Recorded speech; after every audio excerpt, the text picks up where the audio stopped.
Deborah Ross did not come to that hearing room with a thick folder or a locked briefcase. She did not come with wire transfer confirmations or shell company and corporation records or federal subpoenas obtained through a 3-month legal battle. She came with something simpler, a principle, and a timeline. And a question that Pam Bondi could not answer without contradicting herself on camera. The principle was this: convicted sex offenders do not deserve special treatment or privileges in prison. Ross did not assert it as a controversial position. She offered it as the kind of statement that requires no argument, something so obvious that agreeing with it should take no time at all. Attorney General Bondi, she said, I think you and pretty much everybody else here and throughout the country believes that convicted sex offenders don't deserve special treatment or privileges in prison. Yes or no? Bondi said no. Crystal clear. Let me be crystal clear on this. No. And in that single word, she had handed Ross everything she needed. Because the question was not really about the principle. The principle was the setup. The question was about Ghislaine Maxwell, about what had happened to Maxwell in the weeks and months before this hearing, about a 2-day interview with Bondi's own deputy, about a transfer to a minimum security facility in Texas that Maxwell, as a convicted sex offender, would normally have been ineligible for, about a facility nicknamed Club Fed, about puppy time and private workouts and personal mail and secretarial services, about a convicted sex trafficker, the woman who helped Jeffrey Epstein exploit hundreds of victims, receiving privilege after privilege while the survivors of her crime sat in that hearing room watching. Ross laid it out in sequence. In July, Maxwell had a 2-day interview with Bondi's deputy. Days after that, Maxwell was transferred. The facility she was transferred to has a nickname. It is not a nickname that suggests punishment. Ross had asked Bondi about this the day before, and now she was asking again in the hearing room on the record with cameras running. Who ordered the transfer? Who signed off on the special privileges? Who decided that a convicted sex trafficker should receive conditions that someone convicted of her crimes is supposed to be ineligible for? Bondi's answer was immediate. She did not know about the transfer. She learned about it after the fact. It was a question for the Bureau of Prisons. She was not involved in that at all. Ross looked at her. She had said no. Convicted sex offenders do not deserve special treatment. And, she was now saying, she had nothing to do with the special treatment being provided. But she was the Attorney General. The DOJ is her department. The deputy who conducted the 2-day interview with Maxwell was her subordinate. The transfer happened days after that interview, and Bondi's position was that none of it involved her at all. Ross named the contradiction directly. She should not be in that prison, Ross said of the facility. She needs to be moved back to a maximum security prison as soon as possible. But the question of who authorized the move in the first place, that question Bondi had not answered. Was it your deputy? Was it one of your other subordinates? Since you don't agree she should be there, can you tell us who sent her there? Bondi tried to redirect. She said the transfer was to a facility at the same security level. She referenced unrelated matters, pivoting away from Maxwell toward other crimes. Ross did not follow her there. I am not here to testify before Congress. You are. The line landed with the precision of a sentence that had been prepared carefully and delivered at exactly the right moment. Because that is what the moment required. Not volume, not outrage, but a clear statement of what was happening in that room and what each person's role was in it. Bondi was the witness. Bondi was the person with the answers. The hearing was about whether Bondi would provide them. The same security level defense deserves attention. Because the transfer was not simply from one facility to another of equivalent classification. Maxwell was moved to a facility that sex offenders are normally ineligible to attend. The ineligibility is not a technicality. It is a specific policy designed to prevent sex offenders from accessing the reduced supervision and increased amenity environment of minimum security camps. The facility Maxwell was transferred to, the one with the nickname, the one with the puppy program and the private workouts, is precisely the kind of environment that policy was designed to exclude sex offenders from. Saying the facilities are at the same security level does not address the ineligibility. It sidesteps it. And the sidestep was visible to everyone in the room who had read the policy before walking in, including Ross. And then Ross turned to something that made the Maxwell question heavier than it might otherwise have been. Maxwell had appeared before another committee. She had taken the fifth in response to every single question. Not some questions. Every question. And her lawyer had done something that Ross described simply and directly. Her lawyer had dangled the offer of clemency.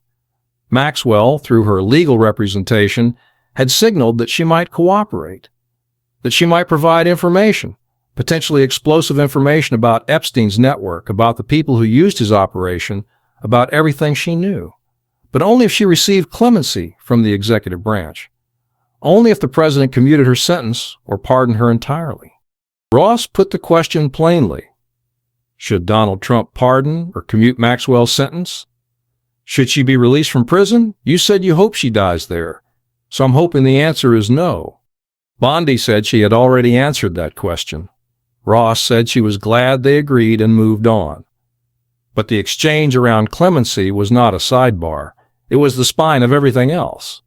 Because the question of why Maxwell had received special treatment, the transfer, the interview, the privileges, cannot be fully understood without the question of what Maxwell might be willing to say in exchange for a lighter sentence. If a convicted sex trafficker is being offered comfort and access and improved conditions, the natural question is what those conditions are designed to produce. Cooperation is worth something to prosecutors. It is also worth something to the people Maxwell might name if she decided to talk. And that is where the full weight of this exchange becomes visible. Maxwell knows things. She was Epstein's closest associate for decades. She recruited victims. She facilitated access. She was present at events and on properties and in circles that connected Epstein to some of the most powerful figures in recent history. Her cooperation. Real cooperation, detailed cooperation, naming names and describing events, would be among the most consequential testimony in the history of federal law enforcement, which is exactly why the question of what she is being offered in exchange for that cooperation is not a peripheral concern. It is the central one.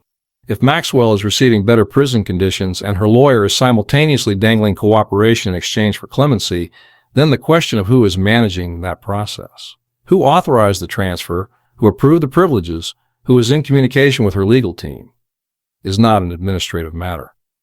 It is a question about what deal is being structured, with whom and on whose behalf. Ross asked directly about a DOJ employee who advises on pardons, someone who had recently been demoted, and whether that person would be advising on any potential clemency or pardon for Maxwell. Bondi said she was not going to speculate.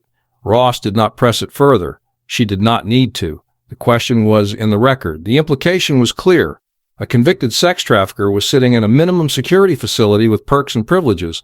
Her lawyer was dangling cooperation in exchange for clemency, and the Attorney General of the United States was saying she knew nothing about the transfer and was not going to speculate about the pardon process. That is what Ross had come to document. Not a single dramatic revelation, a pattern, a transfer that happened, privileges that were provided. An Attorney General who said she agreed convicted sex offenders should not receive special treatment, then said she had no involvement in the special treatment being received, then declined to speculate about the pardon process, then attempted to redirect the conversation to unrelated matters when the questions became too specific to deflect. The survivors of Epstein's operation were in that room. Ross named them. Every time Maxwell receives a perk, Ross said, the survivors who are sitting here see themselves as being denied justice. They feel re-traumatized. The agreement that sex offenders do not deserve special treatment is not an abstract principle for them. It is the minimum standard they expected the justice system to uphold when the woman who helped destroy their lives was finally convicted. What they were watching instead was a string of administrative decisions that each individually might be explained away, but together pointed in a direction that no explanation fully covered. Maxwell was convicted in December 2021. She received a 20-year sentence. That sentence was supposed to represent the system working, supposed to represent consequences arriving, finally, after years of delay and obstruction and sealed records and secret plea deals. For the survivors in that room, the conviction was not closure. It was a starting point, the beginning of accountability, not the end of it. And what they were watching instead was the convicted co-conspirator sitting in a facility with a nickname, with privileges she was ineligible for, with a lawyer negotiating her release, while the people she had helped victimize sat in a congressional hearing room, hoping that someone would ask the questions that still had no answers. Ross yielded back. Bondi asked to respond. The chairman gave her the opportunity, and Bondi's response, pivoting again to an unrelated crime, did not answer who had authorized Maxwell's transfer, did not address the timeline between the deputy's interview and the transfer, did not explain the privileges, did not clarify the clemency situation. It addressed none of the specific questions Ross had raised, which was, by that point, a pattern of its own. What Ross established in that exchange was built on something more durable than a document. She had established it on Bondi's own words. No. Convicted sex offenders do not deserve special treatment. That was Bondi's answer. Everything that followed was a measure of the distance between that answer and what the evidence showed was actually happening. The transfer was real. The privileges were documented. The interview had occurred. The timeline existed. And the Attorney General of the United States, who had said no, crystal clear, convicted sex offenders do not deserve special treatment, could not explain who had made the decisions that provided that treatment. In a system where the law is supposed to apply equally, the test is not whether the right words are said. The test is whether the actions match them. Bondi said the right words. Ross spent her entire allotted time documenting the gap between those words and what was actually happening to a convicted sex trafficker in a federal facility nicknamed Club Fed, receiving puppy time and private workouts and secretarial services while her lawyer negotiated clemency on her behalf. The question Ross left in the record is not a complicated one. Who decided that Maxwell deserved better conditions than the law allows for someone convicted of her crimes? The answer to that question leads somewhere. Bondi said it was not her. She said she did not know. She said it was a question for the Bureau of Prisons and Ross, who had come not with bank records or wire transfer confirmations, but simply with a principle and a timeline, made sure that the room and the record and everyone watching understood exactly what that answer meant. A convicted sex trafficker is receiving special treatment. The Attorney General says she is not responsible. No one has been identified as responsible, and the survivors are still watching. That is what accountability looks like when it is absent. Not a dramatic confession or a moment of visible collapse. Just the quiet, documented gap between what an official says and what the evidence shows. Between no, crystal clear, and I was not involved in that at all. Between the principle and the practice. Between the words and the record that now contains both.